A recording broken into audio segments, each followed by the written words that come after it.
Today we're going to look at wave interactions. There are 4 types of wave interactions. The 4 types of wave interactions, Brian, are reflection, refraction, diffraction, and interference. Now, reflection is when light comes in or sound waves come in, and they hit a surface and they bounce off, right?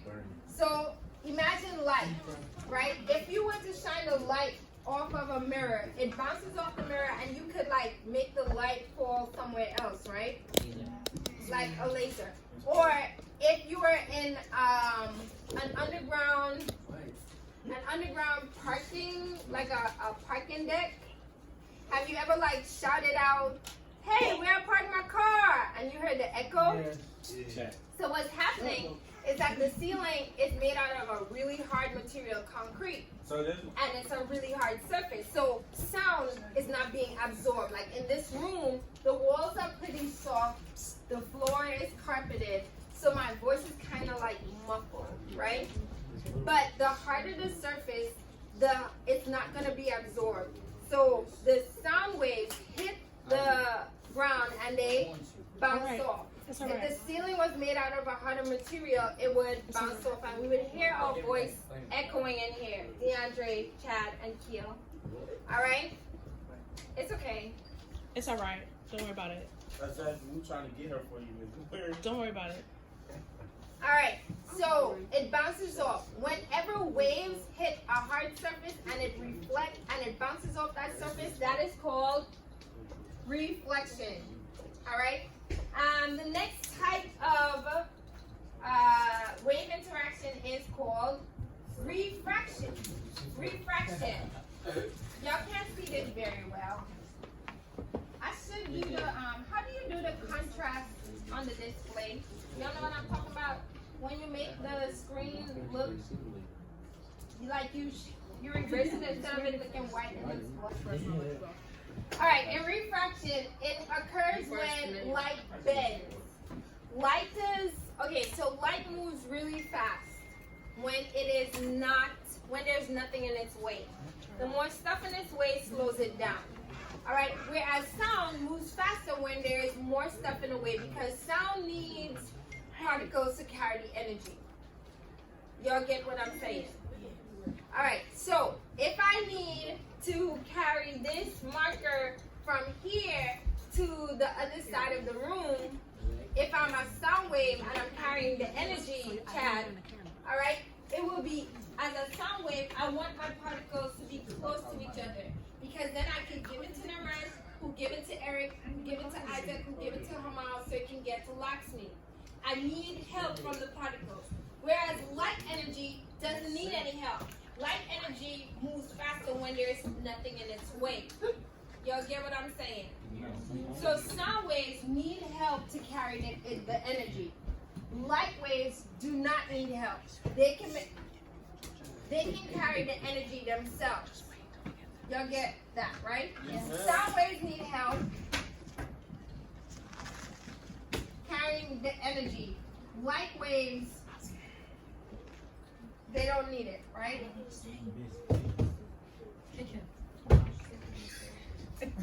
Alright, so if I was a light wave and there were all these particles in a wave, would I be able to get the energy to No, because you don't need me, right? Because these people are going to block me, right? Yeah. Now what happens in order for me to get to Lakshmi? I'm going to have to bend around them. And that's what happens. So if you wear glasses, if it's a prescription glasses, even if it's not a prescription glasses, when light enters through it, it bends. Everybody get that? If you've ever try to look at something through the bottom of a glass or through a Coca-Cola glass bottle, right? Or any kind of glass bottle or plastic, the light does not look the same. If I were to take that plastic shield off, and even if we look at the light right now, do we see the light as how it looks if we remove it? No, see that right? Let me explain something. That right there, them cheap lights. I know it. They'll go out in like a month or so. Right, but we're talking about how we see the light through the plastic. It's not like no real light. It's like. All right. So in refraction, light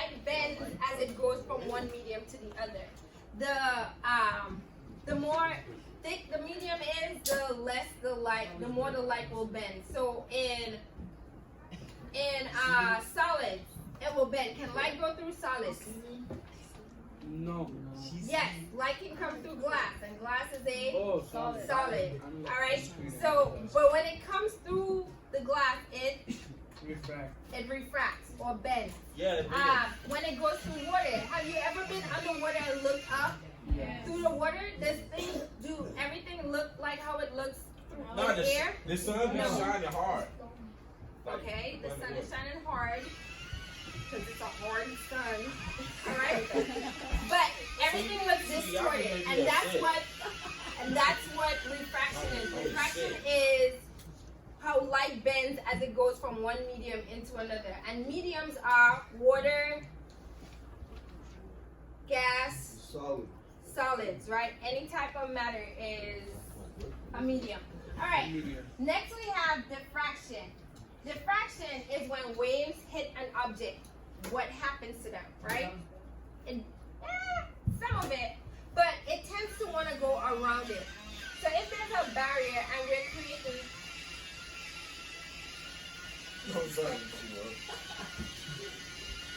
so irritating, Alright, if there's water, like you've ever had waves coming and there's a rock in the middle of the ocean, does the water just stop at the rock? No, it bends and it goes around it, right? And how it bends and goes around it, we call that diffraction. Another example is sound waves. When I'm talking in here, if the door is open, that's a space. Do the sound waves just stop? No. Or do they just go out the door in a straight line? No. They go out the door and they spread out. And so you can hear me on either side of the hallway, right? So that's an example of diffraction. When it meets an object or a space, it goes out and then it spreads, or it goes around an obstacle. So that's diffraction. The last one is interference. Interference can be seen in a couple ways, all right? Just wait until we get through this, please. That's awesome. Just one more. All right, constructive interference looks like this. If you have two waves coming towards each other, Oh my God, that is. all right, constructive interference results in one wave that is It'll get hard. bigger than the two combined waves. So if I have these two waves coming together, when they meet up, what's gonna happen? They're gonna create a wave that is A big one. twice the height, right? Yeah, they're gonna be big. Does everybody get that? That's an example of constructive interference. Another example of constructive interference is if you've ever been to a party and they're setting up the sound system.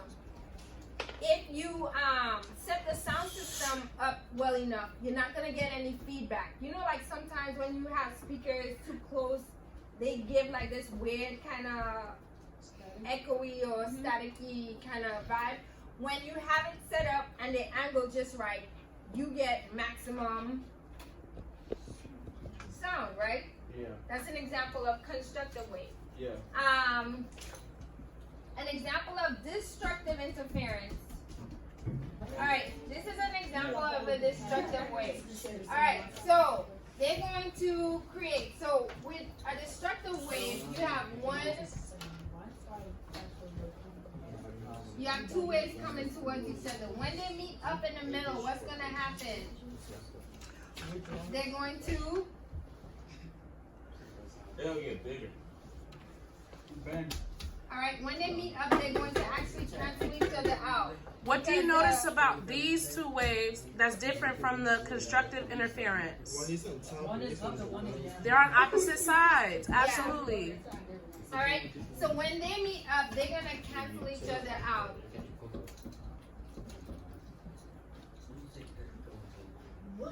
Y'all see where they meet? Yeah. What is that? He went back. It's a snake. I don't. All right, let's go back. Y'all watch it again. So we have one going up, one coming down.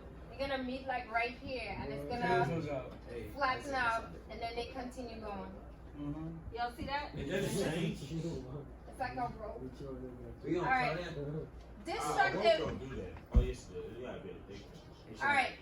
So Listen up, destructive guys. interference is when you have them canceling each other out. Did y'all go over amplitude? All right. So in constructive interference, you have an increase in amplitude, right? Whereas in destructive interference, you have a decrease in amplitude. They kind of cancel each other out. So you have noise canceling headphones. It's so that it can like block out